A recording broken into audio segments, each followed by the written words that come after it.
अस्सलाम वालेकुम viewers, welcome back. हमेशा की तरह स्क्रीन के ऊपर आपको मेरा फेसबुक, गूगल, ट्विटर और यूट्यूब का लिंक नज़र आ रहा होगा और साथ ही साथ में मेरे ब्लॉग का एड्रेस भी नज़र आ रहा होगा। आप चाहें तो किसी पे भी मुझे इसको फॉलो कर सकते हैं। ठीक हो गया। अब हम चलते हैं अपने लेक्चर की तरफ। माइक्रोसॉफ्ट एक्सेल 2013, जी हाँ, माइक्रोसॉफ्ट एक्सेल 2013 हम स्टार्ट ले चुके हैं। अगर मैं माइक्रोसॉफ्ट एक्सेल में यहाँ से ले लूँ, एक्सेल 2013 की बात करूँ तो हमारे टोटल जो है इसके अभी ये दूसरा लेक्चर है। ठीक हो गया। और अगर जो मैंने एक्सेल की ट्रेनिंग स्टार्ट की थी 2010 की, उसकी बात करूं तो उसके अब मेरा जो है वो लेक्चर नंबर 22 है। माइक्रोसॉफ्ट एक्सेल 2013 के अंदर मैं आपको पिवट टेबल को डेप्थ के अंदर पढ़ा रहा हूं, सही है। और आज का जो हमारा टॉपिक है वो है समराइजिंग पिवट टेबल डेटा। ठीक हो गया। तो हम स्टार्ट करते हैं। इसको मैं यहाँ से एंड करता हूँ। डिस्कार्ड किया। हमेशा की तरह मैंने डेटा यहाँ पे पहले से जनरेट करके रखा हुआ है ताकि आप लोगों को प्रॉब्लम ना हो। ठीक है। तो सबसे पहले देखें, आपका कर्सर ये डेटा के अंदर होना चाहिए। अगर मैं इसको बाहर क्लिक करता हूँ तो देखिए यहाँ पे मेरे पास एक्स्ट्रा मेन्यू नहीं आ रहे। अगर मैं इसको अंदर क्लिक करता हूँ तो देखें ये मेरे पास पिवट टेबल का जो मेन्यू है वो मुझे नज़र आ रहा है। ठीक है। अब मैं हूँ यहाँ पे डिज़ाइन वाले टैब के ऊपर। ठीक। सबसे पहले मैं आपको बता देता हूँ सब टोटल, ये जो ऊपर आ रहा है, ठीक है, ये जो आ रहा है सब टोटल। अब मैं ये चाहता हूँ कि ये सब टोटल जो है ये बॉटम में नज़र आए मुझे। ठीक है। ये वाला सब टोटल भी बॉटम में नज़र आए। तो उसके लिए ये देखें सब टोटल पे आए और यहाँ से मैंने कहा कि ये शो ऑल सब total at bottom of group. तो ये देखें ये मुझे बॉटम में शुरू हो रहे हैं। ठीक है। अगर टॉप पे लाना है तो ये देखें शो ऑल टॉप का हो गया। ठीक है। अगर इसको हटाना है तो ये डू नॉट शो सब टोटल, इसको क्लिक कर दें तो ये यहाँ से गायब हो गया। मैं इसको डिफ़ॉल्ट ही रहने देता हूँ जो हमारे पास था, शो ऑल सब total eight top of group. ठीक है। मैंने इसको क्लिक कर दिया तो ये सारा का सारा टोटल हमारे पास आ गया। उसके बाद मैं बात करता हूँ ग्रैंड टोटल की। ग्रैंड टोटल में अगर मैं चाहता हूँ कि सिंपल जो है मेरे पास रोज़ यही वाला टोटल नज़र आए या यही वाला कॉलम वाला टोटल मुझे खाली नज़र आए। ठीक है। तो उसके लिए क्या करते हैं, सबसे पहले मैं रो की बात कर लेता हूँ। ये देखिए मैं आया ऑन फॉर रोज़ ओनली, इसको क्लिक कर दिया तो ये देखें ये इस तरीके से है। ठीक है। ये देखें ये सारे के सारा ग्रैंड टोटल हमें शो हो रहा है। अगर मैं यहाँ से खोलूँ ऑन फॉर कॉलम्स ओनली तो ये देखें मेरे पास सिर्फ कॉलम्स का डेटा ये मुझे सम करके दे रहा है। ठीक है। अगर मैं यहाँ से कहूँ of for rows and column, rows और कॉलम दोनों से डेटा ऑफ हो गया। अगर दोनों में ऑन करना है तो ये है on for rows and column. ठीक हो गया। सिंपल सा है। अब देखिए मैं चाहता हूँ कि इस डेटा को समराइज़ करूँ। लाइक मैंने राइट क्लिक किया, यहाँ पे मेरे पास आ रहा है शो वैल्यू एज, और यहाँ पे मैंने कहा लाइक के परसेंट ऑफ पेरेंट टोटल। सही है। पेरेंट टोटल कौन सा है, मैंने कहा ईयर। ठीक है। ईयर के लिहाज से सबका मुझे जो है परसेंटेज निकाल के दे दो हर एक रीजन का। और फिर मैंने यहाँ से रीजन कह रहा हूँ क्वार्टर का। ठीक है। और फिर मैंने यहाँ से इसको ओके कर दिया। तो ये देखिए इसने मुझे दिखा दिया कि फ़र्स्ट क्वार्टर में हमने 25% सेल्स की हैं, सेकंड में 19, और थर्ड में 22, और फोर्थ में 33%। ठीक हो गया। तो सम टाइम हमें इसकी ज़रूरत पड़ती है। तो अगर आपको इस तरीके का समराइज़ करना हो तो आप इसको कर सकते हैं। मैं यहाँ से कंट्रोल Z करता हूँ, इसी तरीके से राइट क्लिक करता हूँ और यहाँ पे आ रहा है summarize value by sum count average. अगर मुझे एवरेज के लिहाज से सारे डेटा को समराइज़ करना है तो मैंने कहा एवरेज। तो ये देखें सारा डेटा सारा जगह डेटा देखें एज इट इज़ जैसा था वैसे ये सिंपल इसने मुझे टोटल में एवरेज निकाल के दे दिया। अगर मैं इसको कंट्रोल Z करूँ तो ये देखें आप, ये डेटा सारा अपनी जगह पे मौजूद है। और अगर मैं इसको राइट क्लिक करता हूँ समराइज वैल्यू बाय एवरेज, तो सिंपल ये देखें इसने मुझे टोटल जो है उसमें मुझे इसने एवरेज निकाल के दे दी। ठीक हो गया। कंट्रोल Z करता हूँ दोबारा से नॉर्मल करने के लिए। ठीक है, अब देखिए ये मेरे पास एक वैल्यू थी, ठीक है, जिसको ये मैं डेटा पे आता हूँ कस्टमर वाली।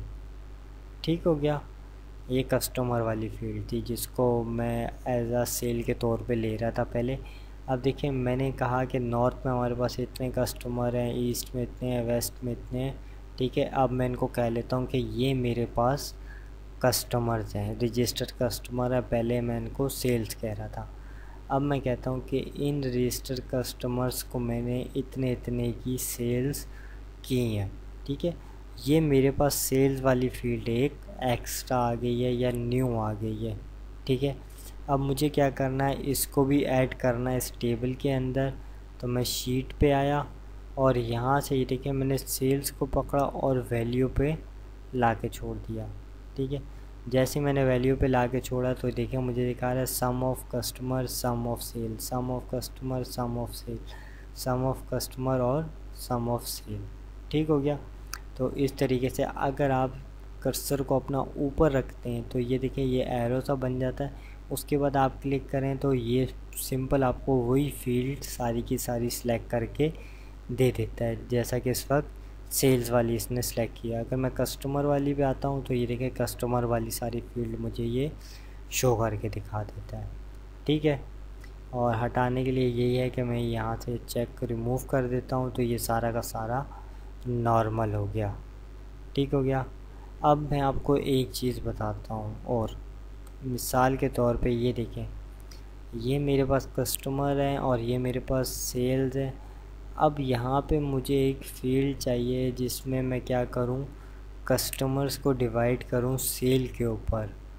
ठीक है, कस्टमर को डिवाइड करूँ सेल्स के ऊपर, लेकिन मैं यहाँ पे ये फील्ड बनाना नहीं चाह रहा और मैं चाह रहा हूँ कि वो फील्ड मुझे यहाँ पर भी शो हो। ठीक है, तो वो किस तरीके से करते हैं, उसके लिए ये देखिए मैं यहाँ पे आया एनालाइज में। ठीक है, आपका कर्सर इनसाइड होना चाहिए डेटा के, तभी आपको ये मेन्यू नज़र आएगा।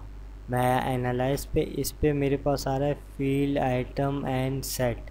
मैंने इसको खोला और यहाँ से कहा कैलकुलेटेड फील्ड। ठीक है, यहाँ पे मैं इसको नाम दे देता हूँ।